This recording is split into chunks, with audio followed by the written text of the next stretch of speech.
And so we're built to hang on to excess. The next problem is we are wired, our brain is wired to put priority on higher fatty foods. Foods that are high in fat, sugar, and salt, and specifically that combination of things, that lights up the pleasure center of our brain and gives us an enormous amount of pleasure. And again, that's like a biological thing. If you are craving ice cream, you're not a bad person. It's not like you're hopeless or you're doing something wrong. You are wired. You're listening to the Plant-Based Eating for Health podcast show. I'm your host, Kathleen Gage. We're here to plant seeds on compassion to animals, your health, and the environment, and topics related to business that align with all three of those areas. Enjoy the show. Well, today I am so excited to have my guest, Molly Patrick, who is the co-founder of Clean Food Dirty Girl. Love that. I love that because we tend to want to eat clean foods, but then we're kind of dirty in the way we're eating. And I don't know if that's where the name came from, but we're going to find out today. And Molly, it is great to have you here. Thanks for being on the show. Thank you for having me, Kathleen. It's my pleasure to be on. Really happy to talk with you. Well, I would say where you live, you'd be happy about just about anything. You're in Maui, and it's what a great place to be. But then I can't complain about where I live, which is in Oregon. But, you know, I'm real curious. I was reading about your journey into veganism, and you started as a vegetarian, and then you went vegan, and then you went plant-based. So I really want to dig into the whole conversation about what's the difference between vegan and plant-based. Now, I know, but a lot of people don't know. They confuse the two. And so let's start with your journey into vegetarianism. Okay, great place to start. And so I was raised vegetarian. I was raised in a very unconventional way in New Mexico, and I was raised by really hippie parents. And my mom, actually, she was one of those people who never could digest meat. She always felt sick. She never wanted to eat it. She was kind of forced to eat it as a child. But as soon as she got out of the house, she stopped eating meat.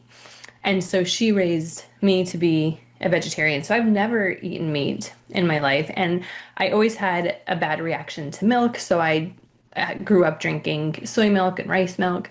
And in about 2010, I ditched all the dairy and the eggs, and I went totally vegan.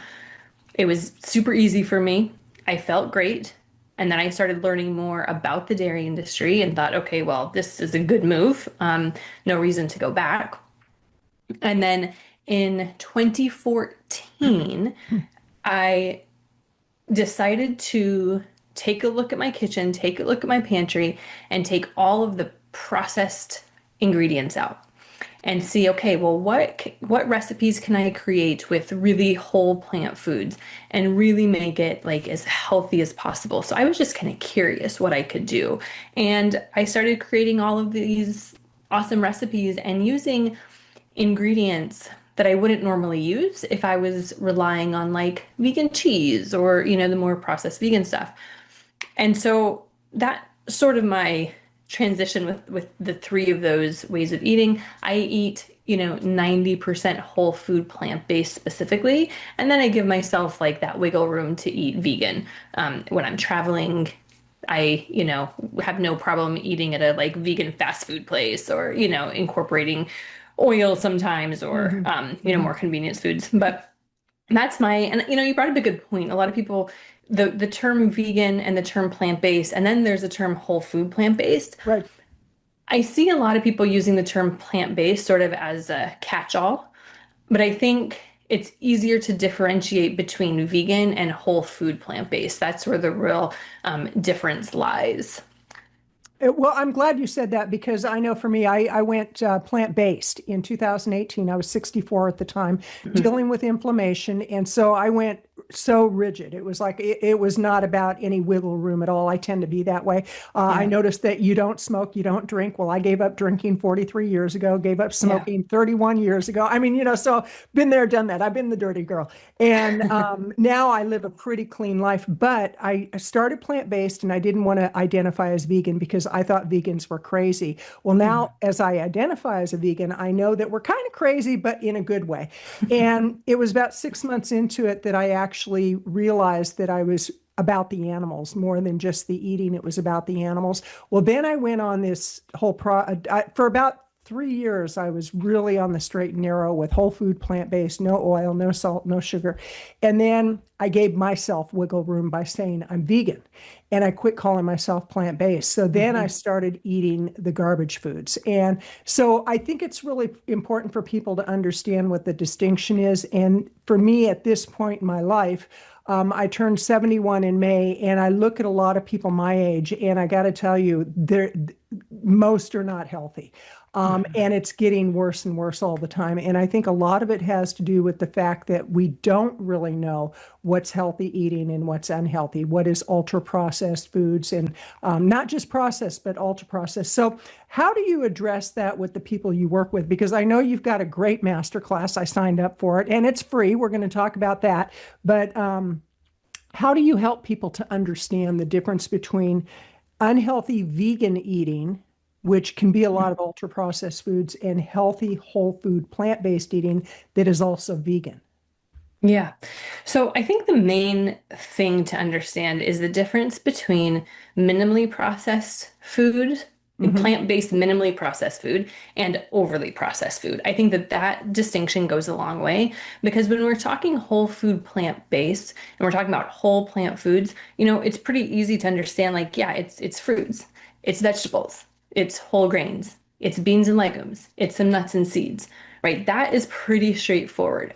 And then you say, okay, well, what about like tofu that comes from soybeans, but it's technically processed? Okay, so Hmm. that would go in like the minimally processed category. So I think having that distinction between the overly processed foods and the minimally processed foods, and having those minimally processed foods like soy milk, like, I mean, even something like peanut butter or tahini, tempeh, tofu, maybe like a sprouted grain bread or Hmm. or a corn tortilla. Stuff like that is not depleting all of the nutrients, it's not depleting all of the fiber, and it's a great addition to kind of complement all the rest of those other like categories, the fruits, the veggies, the whole grains, the beans and legumes, and the nuts and seeds.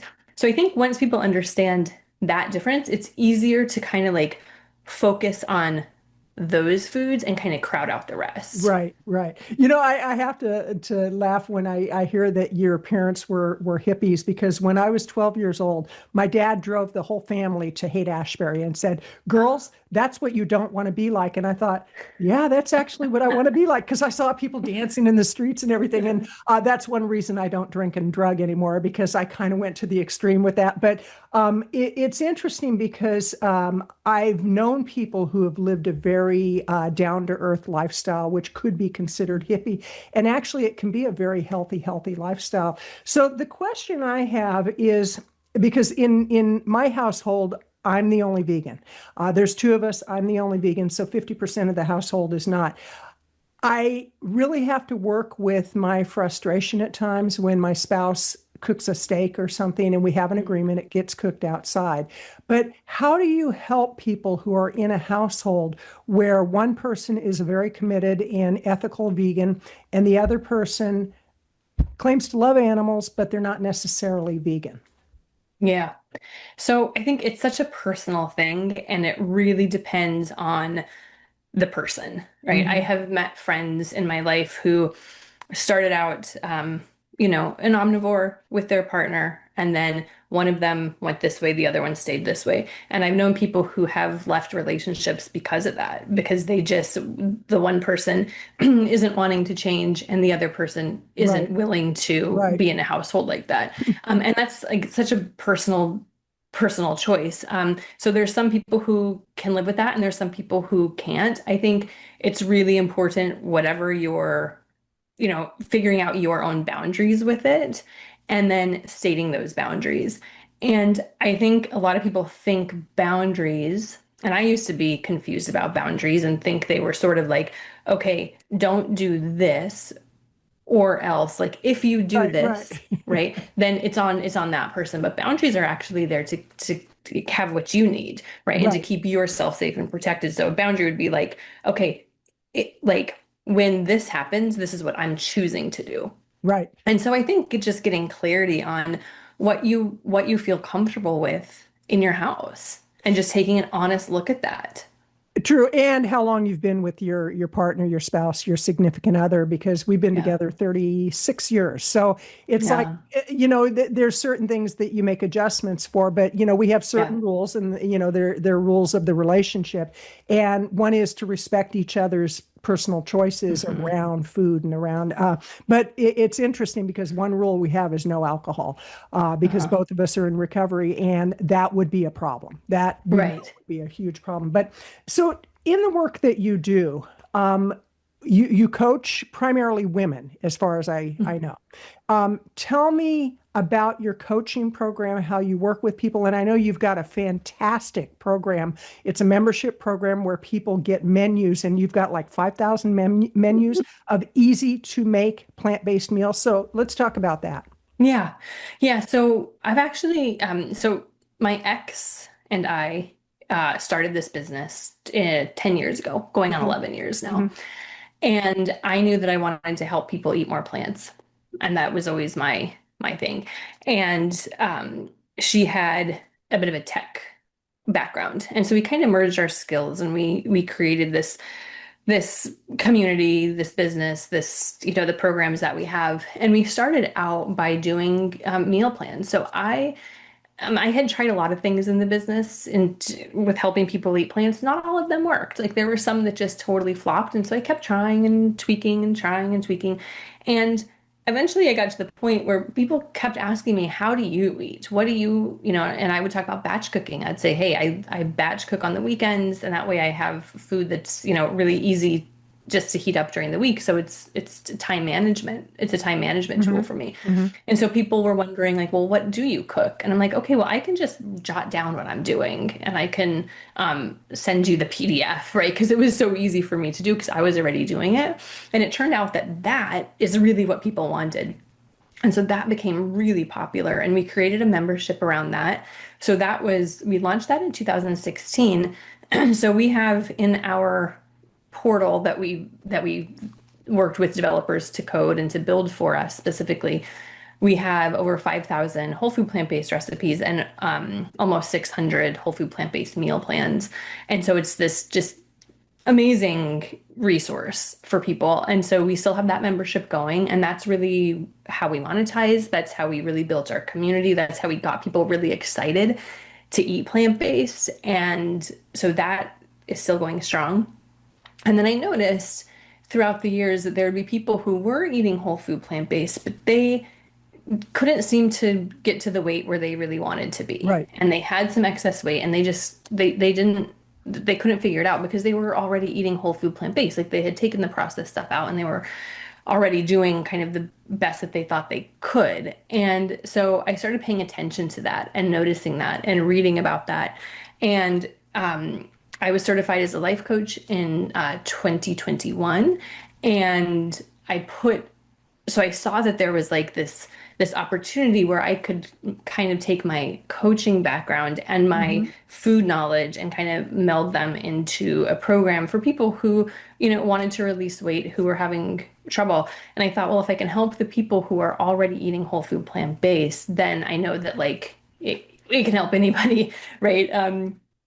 And so we launched that actually in January of this year, and it's amazing. People are it's it starts out because they want to lose some weight, but the relationship with their body, their relationship with food, it all like the self-love that they end up Right. creating for themselves, like it's just this beautiful transformation. And so that has been really fun to do and to facilitate and to be, a lot of people's coach because I love coaching. And I love taking those two worlds and kind of melding them together. It's always nice when we're doing what we love. I got to Yeah. tell you. But and what I really liked about the research that I did with what you do is you don't just talk about premenopause, perimenopause, menopause. You go beyond to the postmenopause. And quite seriously, there's not a lot of people that address the older women. And by Yeah. older, and God, I'm elderly. But like over the age of 60, and then when we get into our 70s, because it is so true that as we get older, the body goes through changes that Yeah. were like my dad and his whole side of the family, they would go literally from one day to the next. They were dark haired and then they were gray. It was just Mhm. mind blowing. And I started, obviously I put a little color in my hair, but and it's vegan products, but I noticed that I'm starting to get some gray, and it's like, oh my gosh, I wonder if I would go completely gray. And so these are things that you pretend are not going to happen, but they do happen. But at my age, I am noticing some things with my body that it's just like, that's interesting. Like the little pooch that I get. And I Yeah. exercise on a daily basis. I eat really healthy. I meditate. I do a lot of things that I know are very positive for my mind, body, and spirit. But what can you advise to women who are moving up in years as far as like what can we do to really have that energy and that vitality that we desperately want and we deserve, and yet still be healthy? Yeah. Well, I think, I will preface this by saying that most people who are in our weight loss program are between the ages of like 60 and 80. Whoa, I love it. I Yeah. love it. So we have this, and I've always, even like in our meal plan membership in our community, um, really the older ladies, they really they like me. What can I say? And I have like You're likable. You're my mo likable. my mom is 81. I have a ton of friends who are in their 70s. Like I really think that in this society, first of all, older people are so often overlooked You are and correct. not um, taken seriously in a way, and not, it's really sad. And I think that we would be so much better off if we respected and put, the older population on a pedestal and learn from them and Hmm. understand what they went through, because there's so much to learn. And so I think it's really sad that and it's better in other countries. I live in Hawaii. It's a little bit better here. There's a word, the older people are called kapuna, and they're really much more respected here than any other place that I've Hmm. lived. And there's like kapuna hours where in the grocery store, the first couple of hours are dedicated just for kapuna. Like you can't go there if you're not above 65. And Wow. that gives them the space to shop slowly and to have it be less busy. So there's certain stuff like that. But I just, so I think that our demographic is much older. And I really do work with people who are way past menopause. And so, there's a couple of things. One, and I think this is like kind of the foundation of it, before we go into, okay, well, what can you do to lose that weight and get tone and get that energy? The first thing is just accepting where you're at and Hmm. knowing that your Hmm. 75-year-old body is not your 25-year-old Right. body, is Right. not your 35-year-old body or your 65-year-old body. And really coming to terms with that, I think once that work can be done, then it kind of takes the pressure off. There's some self-acceptance, and Hmm. there's a place that it gives like this solid like launching pad for where to go next. Because I think without that part, without accepting that, like, yeah, your body now is different Right. from Right. from before you hit menopause, and there's nothing wrong with that. And you know, do you have expectations to have that body when you are 42 and you are now 72? Like, Right. and let's look at that and see how that's making your life harder. So a lot of it is like this mental work, this emotional work around aging, around the body, around um, society's expectation of women as they get older and what that looks like, especially in comparison to men, right? And how that has us all kinds of upside down and sideways and backwards. And so, really coming to peace with where you're at now and not trying to have that be your body 2 or 3 decades Right. ago. Right. And then from there, because I think what happens is once people are able to kind of do that, then they're going to give themselves a better chance of making the best choices that they can make for their body right now without just giving up and being like, well, screw it. I'm never Right. going to get to be where I was when I was 40. So what's the point of trying? And that's what I see a lot in the coaching. And so once you kind of make peace with that and accept it, then they're more able to be like, okay, well, where am I at right now? And what makes sense for me? And what do I have the bandwidth to do? And how can what are the choices that I could make in my body right now that can really support me? Because there's all kinds of things to do. And like, you don't have to run a marathon. you know, like you can pick See, up I forget those things. I forget that. right. I did my first marathon at 61, so it's like, oh, And that's an option, and that's great. And there's some women who I coach that go on to do, much more physical things than they ever right, thought possible for right, themselves. But you don't need to start with that. right. You can start and one of the guidelines in like our program has like three different phases. One of the guidelines in phase one is move your body for 10 minutes a day. 10 minutes. And Right, so for some people, they come into it like they're already doing that. And it's like, okay, right. that's fine. So just do whatever you're doing. But for a lot of people, they're like, oh, well, I can probably do that. And it's doable. So just like, it's all about making little tweaks to what is realistic and reasonable to the individual. I love it. I love it. Well, Molly, I'm loving this conversation, and I want to remind people you're listening to the Plant-Based Eating for Health podcast show. I'm your host, Kathleen Gage, and I'm talking with Molly Patrick of Clean Food Dirty Girls. And now let's talk about how people can ease into healthy plant-based eating. What are some simple steps? Like I mentioned, in our household, I am vegan. I eat plant-based most of the time, but I tell you, when there is, like, let's say peanuts, for example, Hmm. I shouldn't be eating peanuts because it just Yeah. wreaks havoc on my body. But let's say that there's, I'm trying to think of some of the junkier food that I would eat. Probably compared to a lot of people, it's not junky, but I don't like doing that. And yet it's there. And the minute, because of my addictive personality, the minute I take one bite, it's all over. So, Yeah. what are some easy ways that people can get into a whole food, plant-based lifestyle without making it real difficult and without creating challenges in the household? What are some things that they can Yeah. do? Yeah. It's a great question. And it's really, some people are very all or nothing. They want to jump in and change all of the Mm, food in their mm, kitchen and go mm. totally all in with this, and that's what works best for them. There's some people that, that idea really scares them and they're like, nope, I need to ease into this. Right. And I'm a very all or nothing person. I have been sober 10 years. Hmm. I quit smoking 10 years ago. I also have, very addictive personality, very, problem with drinking, problem with smoking.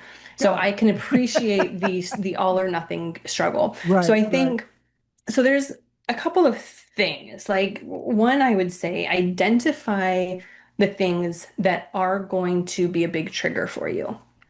And it's easier to remove those things. So if like there's a lot of people who I coach, it's like they can have almond butter, but they can't have peanut butter because if they start eating peanut butter, they're going to want all of the peanut butter and then that'll lead to other things. Right. So if Right. you're specifically trying to release weight, it's a good idea to like get real, get honest about what your triggers are. If that means taking peanuts out of the house or peanut butter out of the house, and because it's going to be easier, then do that. We have a lot of people who live in, with families who, okay, well, but my daughter wants peanut butter. Right. Okay, so now we're going to have to go through the work of like understanding how to sit with your discomfort, how to have a craving without acting on it Okay. Okay. because that, we can shield ourselves from a lot of these foods in our house. Some of us can do that more than others, right? Depending on your family dynamic and your household situation. If you live in a house that has somebody's eating ice cream or somebody's eating cookies and these foods are in there and this person does not want to change, then it's more about, okay, then let's learn how to be uncomfortable, how to have a craving without acting on it. How can we process this feeling and process this emotion without trying to make it go away by reaching for the thing? Because having cravings and having uncomfortable emotions it doesn't feel good. And Right. our knee-jerk response is to make that go away. And the easiest way to make that go away is to like eat the cookies, eat the peanut butter, eat the thing that you're craving. That's not the thing that's supporting you the best, though, right? And so how can you then? It's basically practicing. I call it embracing the suck and understanding that it's okay to have a craving and not act on it. It's Right. okay to want something and not get it. Like we aren't 5 years old, right? We can have a little tantrum and that's Some okay. people might disagree with you on my behalf, but that's a whole nother story. So, Okay. what would be some easy recipes to begin with that Yeah. virtually anybody could? Because I know that when you mentioned the batch cooking, for a period I was doing a lot of batch cooking and I got out of the habit. So, how do Mhm. I discipline myself to get back into the habit? And then I want to talk about your masterclass. I love the way that it's set up. It's like no pun intended, but it's in bite-sized pieces. You've got 8 to 10 minutes, and then one's a little bit longer, but I like the way that you have it set up. But Yeah. let's talk about that, getting back into good Yeah. habits and Yeah. really looking at how we can do that successfully. Yeah. So I think there's so many things that you can do. Batch cooking, I think, is a fantastic. I mean, I said it before, but it's a time management tool, really. And you Okay. can think about it as batch cooking. Sometimes I call it just like component, like making components or prepping, Hmm. and just making it. Essentially, what you're doing is you're making your own convenience food at the end of the day, Okay. right? Because when you eat a little bit more like vegan. There's a lot of vegan kind of quick vegan options, but when you're eating whole food plant-based specifically, and this is the whole plant foods, this excludes, the overly processed foods, including oil. Um, these foods are not convenient by nature. They're going to take, some of them are, like eating an apple is, or Hmm. cutting up some Hmm. cucumber rounds, but you want to eat like a balanced diet and incorporate all those wonderful categories. So you get all of the nutrient diversity and all the nutrients. And so in order to make those into really delicious meals, you have to spend some time in the kitchen preparing this stuff. And so when you batch cook or prep cook or whatever you want to call it, you are making your own convenience foods. And that is like, that's gold. Like doing that for your future self so that when you're hungry on a Wednesday at noon, you're not wondering what to I eat. love it. I love it. You know what you have. You have some beans, you have a soup, you have all of your greens washed and dried for a salad, you have a salad dressing made, and you know that with under 10 minutes you can put stuff together and have a delicious nutrient filled lunch. Let me stop you there with the salad dressing. What is a real simple, very healthy Hmm. salad dressing? Because I do one with cashews and with vegan Worcestershire sauce and nutritional yeast, and it's kind of a Caesar salad, but the Yeah. cashews make it kind of fattening. So, what would be a healthy um, salad dressing that's easy to make and lasts for a while? Oh yeah. Well, I'm the queen of salad dressings, and we have so many delicious salad dressing recipes, but a really, really easy one is just taking some coconut aminos, the Okay, the coconut aminos, got it. some brown rice vinegar, Okay, a little bit of soy sauce, and just like maybe a teaspoon of like tahini. And you okay, can add in a little chili flakes if you want. You can add in some pepper, or like I like to add a little bit of turmeric and pepper to get that turmeric in there, and just whisking that together because it doesn't involve soaking your cashews or blending anything. You can, oh, I love to add another one is like a little bit of miso and a little bit of tahini and a little bit of like rice vinegar and a little soy nice. sauce. Just making sure that you're getting like the acid component and the salty component. And then I just put those ingredients in a jar, shake the jar, and then put it over the salad. Okay, okay, Super, perfect, super easy. Yeah. perfect. So, tell us about your master class because again, I really love the way I've done digital products since 1997, and so I really pay attention to what people are putting Mm. out there. And yours is so easy to access, and people just need to go to your website, which is Cleanfooddirtygirl.com. Okay, we'll Everything is make on sure there. we'll make sure that goes in the show notes. And I do encourage everybody listening to go ahead and download the masterclass, because not only do you get access to it right away. See, I did my homework. You get access to it right away, but you also get a message with the links in it. So tell us Yeah. about the masterclass. There's three main reasons that people fail on I forget exactly how you worded it, but I remember there are three main things that Yeah. kind of work against us. Yeah. And so I created this because, being in this industry for so long, even before I had my own plant-based business, I worked in the plant-based world. I've been doing this my whole career. Okay. And so it was like I would notice these themes and I would notice that like these problems would come up for people. And so I kind of, took everything that I knew and I really like just put a lot of thought into it. And I was like, okay, so what is that? I really want to distill down, like get to like the juiciness Hmm. of the Hmm. problem. And a lot of it, some of it is food, and then some of it isn't food, right? So the three, and I wanted to do something that was very simple for people to understand and relatively quick and not complicated. I have a little note on my computer that says "keep it simple," and so I always, What's rem that? I'm a recovering, Complex person, person. complex person, and so basically, there's like from my observation over the years and from coaching people and from working with people, there's three really main problems. The first one is that we are really built to hang on to excess calories. Like the human design. Like this is Okay. how we're built because we didn't, our ancestors, it's only in recent human history have we had access to so many calories so easily. This is a Hmm. new thing, right? Our ancestors way back, right? They needed to hang on to every calorie possible Right. because that Right. would make the difference between starving and going on to reproduce. And so that's a very real biological thing. And so I think for a lot of people, they think that it's like, for a lot of women, they're like, I can't seem to lose weight. My body hangs on to every extra calorie. Hmm. And just for Hmm. people to understand that that's not like a fault. That's not Okay. something that you're doing wrong. That's not your fault. Like that is you having a female human body. That's how Hmm. we are designed Hmm. to. And so I think it was really important to point that out because especially women, there seems to be a lot of shame that goes along with being overweight. And I think if we can remember or know, hey, this is how you're designed, nothing has gone wrong. Like you Right. are lovely and your body is doing what it was designed to do. So let's take some pressure off there.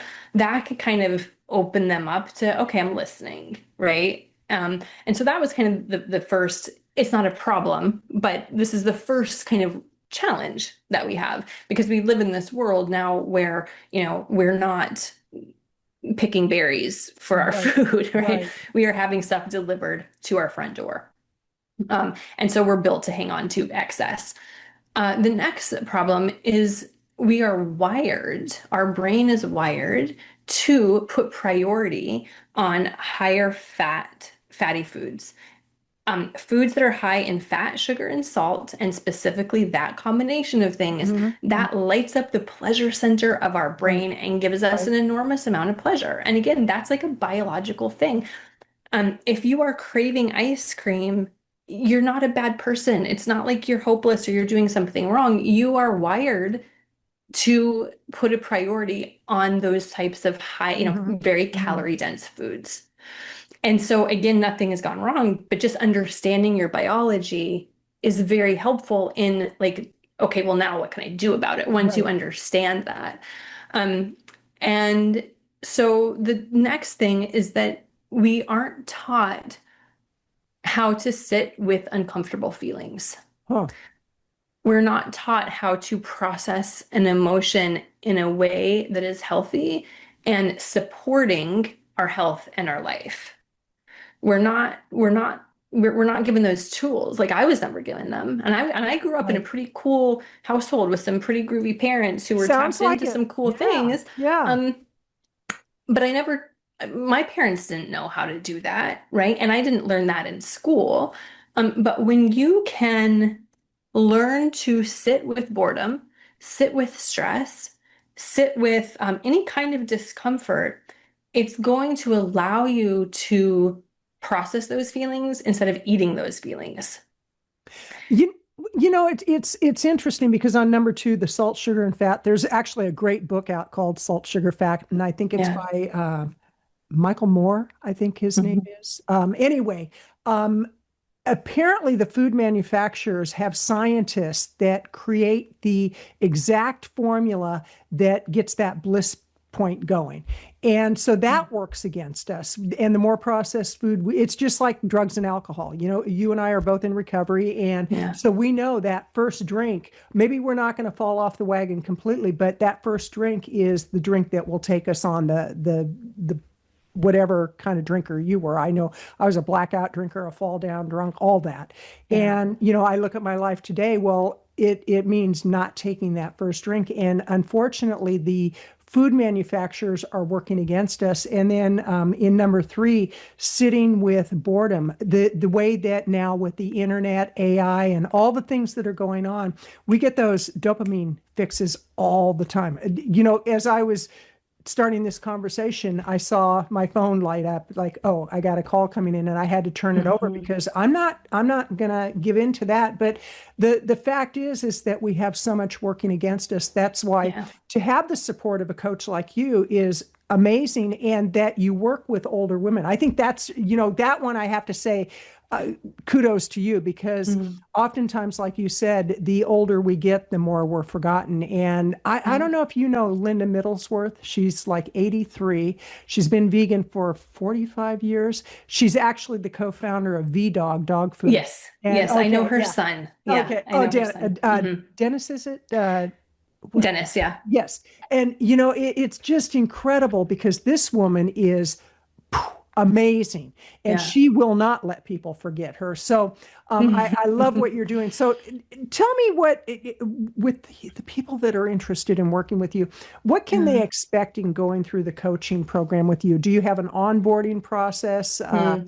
How does that all work?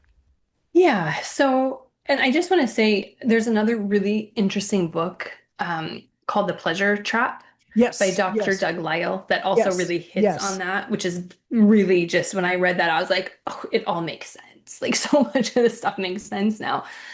So we do have a lot working against us. It is something that we have to be mindful of, and that we have to develop some skills if we want to kind of protect ourselves from kind of this outside world that is vying for our attention and vying for our wallet and vying for, the quick fix, as it were. So when people sign up, it was really important to me that they give this at least 3 months, because that is at least how long it takes to mess up, to not get it right, and to keep moving forward. I think a lot of people, right, and I really, really emphasize this in the program and in my coaching, is you're not going to do this perfectly. Right, You are going to do this imperfectly, because you don't get really healthy, reach your goal weight, reach your fitness goals by being perfect. You reach them by doing it imperfectly, learning from it, and keep moving forward. Because nobody ever reached their goals by breezing through and having nothing happen. That never happened in anything, right? In business and any kind of success with anything. So and we see a lot of people who have this live in this just perfectionism dynamic, and this all or nothing right, dynamic, and it's like, one little misstep and it's like, oh well, I can't do it. right, And so it's retraining yourself on, okay, well, how can I do this imperfectly and still move forward, still get the results I want, and still live a healthy life? So I wanted to make sure that I had at least 3 months with people. And so when people sign up, it's a 3 month commitment. They can stay longer if they need hmm, it. And there's so it's a mix. It's sort of a do-it-yourself kind of self-paced program, but there's also a very supported hand-holding component of that. So there's a digital space where people log in. We have videos and workbooks and recipes and all kinds of support and resources there. And then I do a weekly group coaching okay, call Okay. We have monthly workshops, and we also do every other week. We have people join who are in the program and they get to hang out with each other in little breakout rooms on Zoom so that they can meet other people going through the same thing that they're going through and sharing their struggles, sharing their wins, sharing their stories, getting accountability partners, and just having that sense of community. Because when, whatever you're doing, especially when it comes to fitness or health or releasing weight, having some sort of a community component to keep you accountable, and statistically, it really increases your odds of sticking with it. Well, let me ask you this. How important is you talked about movement, and initially you tell people that, 10 minutes, that's good. Yeah. Yeah. And then you have some crazy fanatic like me. It's like, well, if 10's good, 3 hours should be great. And then the next day I Right. can't walk. But no, seriously, like how important is like meditation, Mm. movement, beyond, like taking a walk, but actual like yoga, maybe journaling. Does that all play into what you do? I think so. It can definitely be helpful. And what I find is I don't want to give people too much to do in the Okay. beginning because that can get really overwhelming. And if Right. it's too overwhelming, people aren't going to do it. And so, but what ends up happening is there's basically like four stages of the program. The first one is I give you like 2 weeks to get ready. You fill out these worksheets, you make sure your kitchen is ready to go. You can do this in a week, 2 days, but don't take longer than 2 weeks. Then you start on phase one. And there's like a simple list of guidelines that you're going to follow. And you stick with that for 4 weeks. And after 4 weeks, if your weight has plateaued, or if you haven't lost any weight, then you go to phase two. If your weight is still releasing, then you're just going to keep going with phase one until Right. you do reach a plateau. Then there's phase two. We make some subtle tweaks, just a few things here and there. Then you do that for a minimum of 4 weeks.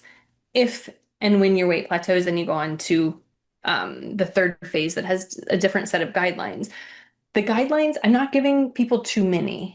And it's not a lot of like extra stuff that they have to do. A lot of it is like dropping some habits that they're already doing, like um, snacking in between meals if it's not like fruit or veggies, Okay. and like not eating after dinner, having your dinner be the last meal. So it's not like a whole lot of, okay, you got to journal and then you got to do yoga, then you got to do this, this, and this.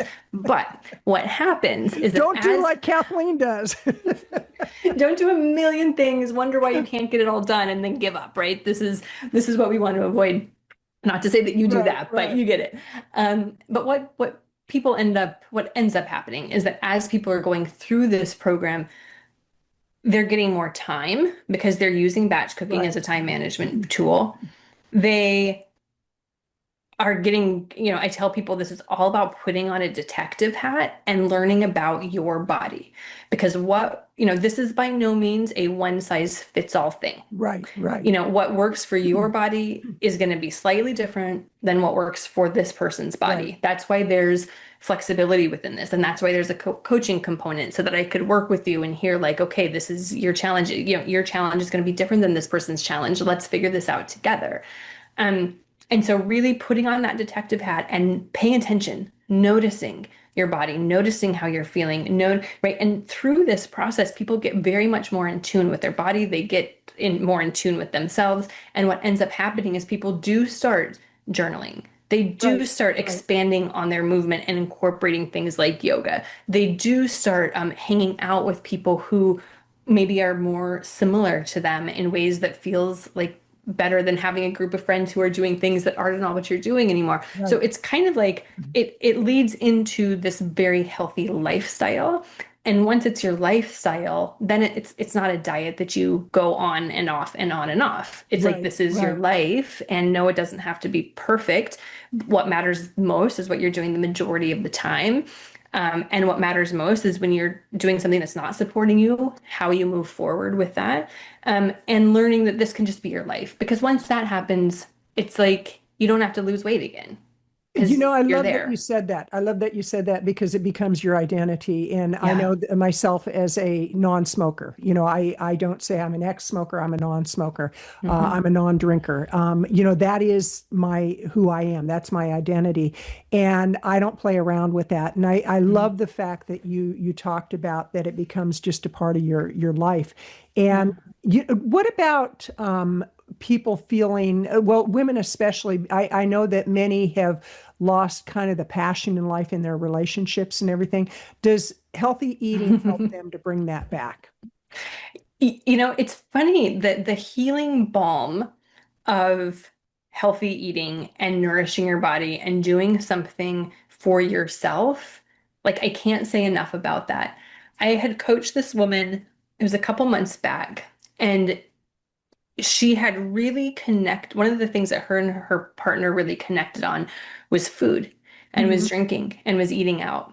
And Ah, now that okay. she wasn't doing this anymore, she felt that there was like the connection wasn't there anymore because that's what they really bonded Right, over. right, Okay, so, how do you deal with that? Because usually in a relationship, one person changes and the other person doesn't. That's, I think, the most common, right? right, You know, um, and so when I was coaching her, I'm like, okay, well, can you think of other ways to connect that doesn't involve drinking and that doesn't involve food? Let's just make a list of things that you could potentially do with your partner that doesn't involve that stuff that you could still connect with. right, right. And she was, I think she must have been like 76 or 77. And the first thing she said was, we could have more sex. I love it. I love it. I was like, preach. Yes. Okay, let's keep going with this. And Right, she's like, right. well, maybe we could, we used to dance. We could maybe dance, start dancing Hmm. again. Hmm. Or maybe we could do a little cooking together. Or, we could read to each other. Or we could start going on walks. And like, okay, well, would your partner be open to that? She's like, I don't know, but like I'm gonna ask them. And if and see what they think. And I think too, what's beautiful about that is when you are connecting with other humans over drinking and over overly processed food, it Hmm. has little to do with the relationship. And it has more to do with what you're getting in your brain. That pleasure center of the brain is Right, lighting up, right, and it's almost like more of a enabling situation than a connection. right. And that can actually create disconnection that feels like connection.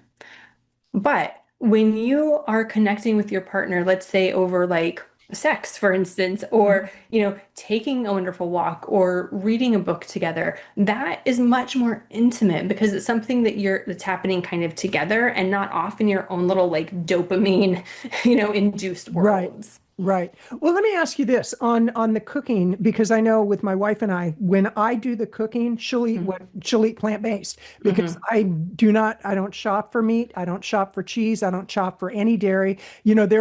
I've set those boundaries, and that was an interesting conversation to have, and we had to have Yeah. it more than once. But once Karen realized that I was very serious about this, she would eat what I would cook. And so Hmm. for me, it was really important, and it is important to make the meals flavorful. And so, how much a part of a relationship would that be where the person who has gone plant-based, they start cooking really delightful meals for their spouse or their partner? Yeah, and I will say what I just thought of as you were talking about that was that it's so important for us to make the decisions that are important to us and Mhm. for us to prioritize that because we're the ones that live our life. Right, If we are making choices based on what other people want or what make other people feel most right, comfortable, right. those Mhm. people don't have to live with the consequences. Those people don't have to be in our shoes. And so really being an advocate for yourself and making the choices that are important to you is, it can be hard, but that's so important because you're the only one that gets to walk in your shoes and live your Right, life. So I thought that right, that was just, I think about that often. Um, it's important for plant-based food to taste good because who wants to eat cardboard, right, right? Who right. wants to eat food that's really not so tasty? So in our community, especially like our meal plan people, it's like split. I would say most people live in a house with omnivores. And what I say is like, okay, cook your food, offer, see if they want to taste.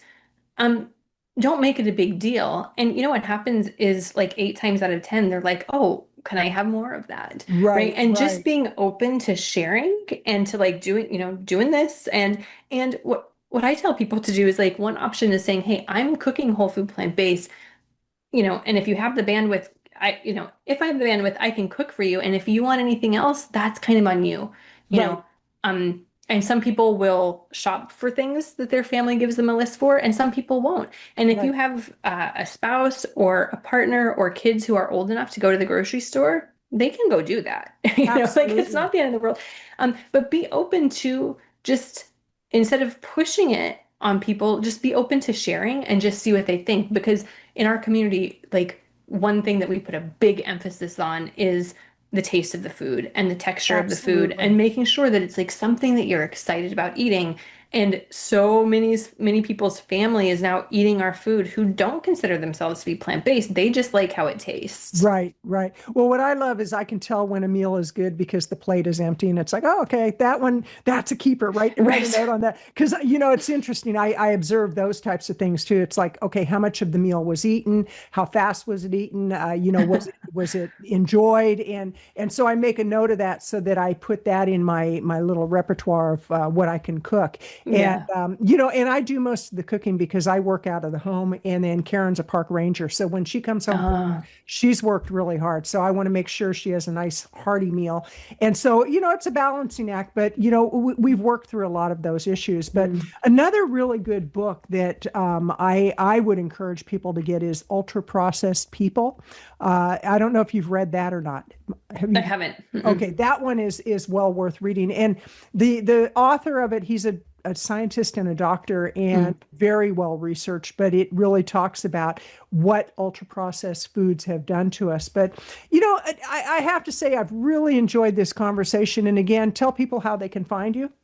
Yeah, so cleanfooddirtygirl.com, everything is on our website. There's links to all the things that you would need. Social media, the free masterclass. We have a free 10-day trial to check out our online meal plan. So cleanfooddirtygirl.com, everything is there. Well, and I have to tell you, the pricing is really reasonable. I think it's like Mm. 25 or 27 a month, and they can buy it in a 3 month block or a year long. See, Yeah. I did my You research did. on Yes, it. you It's like did. good stuff, good stuff. And it's so interesting when people say that it's so expensive to eat plant-based. It Hmm. really isn't. What's expensive is when you get the processed vegan food. Hmm. If you eat a whole food, you go to the bin section at the store, you get the beans, the legumes, and all that.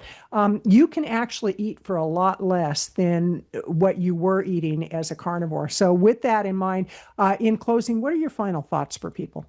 Yeah, well, I just really quickly, just to continue on what you just said, things like purple cabbage and potatoes and like lentils, like these are some of the most affordable foods out there and some of the healthiest foods out there. And so to your point, it is so much more affordable to eat this way specifically than even eating vegan. Because if you go, to look at the vegan, like the faux meat section or the vegan food section, that can get really pricey. But if you're Absolutely. making, veggies and potatoes and beans and rice and some good sauces, like that is so much more affordable.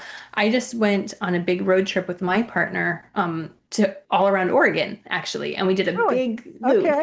and we ate, we went to a few like vegan restaurants that were really yummy, but primarily we just had a big cooler and we made our own food. And even traveling, like that was such a it was so much cheaper, and that was an expense that we could really cut by just going to the farmers markets or going to the natural food stores, stocking up and making our own food. Like it's incredible how much money you save. So totally, totally doable. In wrapping up, I just want to say, no, I think we all just need to meet ourselves where we're at. And also, it doesn't matter how old you are or how you're currently eating or where you are currently at. You can make changes and you can reach your health goals. You can, wherever it is that you want to go, regardless of where you're at in your life, it is doable. And I just, I love to empower people to believe that and to see that. And that's what we've done over the years with Clean Food Dirty Girl. So meet yourself where you're at and just know that you can do this and it can be in a way that you want it to be because like we talked about some people like to go all in and just, the all or nothing. Some people like to ease in, and there's no one right way to do it, And so, however works for you, meet yourself where you're at with love and compassion and tenderness, and just keep moving forward. I love it. And see, that's why when people ask who's a good coach, I know who to refer them to, because I actually thought I was going to be a plant-based coach. And I Yeah. went through the T. Colin Campbell program and Mhm. through eCornell, got my certification. And then I realized that's not my wheelhouse. I'm not here to tell people how to eat. I'll show by example, but Yeah. I'm a much better business consultant. So I love the fact that you have such compassion and empathy for people, where Mhm. people like me, I don't. It's like, don't do it. And so that would be my coaching. And so it obviously wouldn't work. But Molly, this has been delightful. I just so appreciate you being on the show. This is Kathleen Gage with Plant Based Eating for Health podcast show, talking with Molly Patrick of Clean Food Dirty Girl. And I just want to say, go out, live your life in a way that you feel great about what you're doing, and realize you don't have to do it perfectly, and you don't have to do it the Kathleen Gage way. You go to people like Molly Patrick to get that kind of advice. So with that, have a great day, and thank you so much, Molly. Thank you, Kathleen. You've been listening to the Plant Based Eating for Health podcast show. I'm your host, Kathleen Gage, inviting you to subscribe to this channel wherever you're listening or watching the show. And please let your friends know about the Plant Based Eating for Health podcast show. Live healthy.